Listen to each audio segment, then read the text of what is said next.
You ask Tiger to solve. This deals with linear equations with one unknown. The final result is x equals -1/2. Let's solve it step by step. Simplify the expression. Group like terms. Simplify the arithmetic.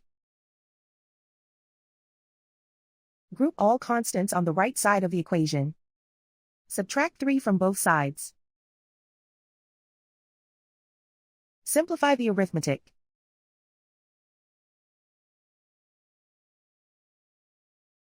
Isolate the y.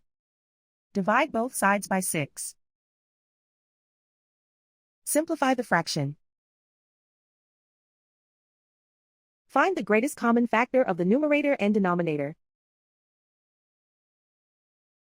Factor out and cancel the greatest common factor.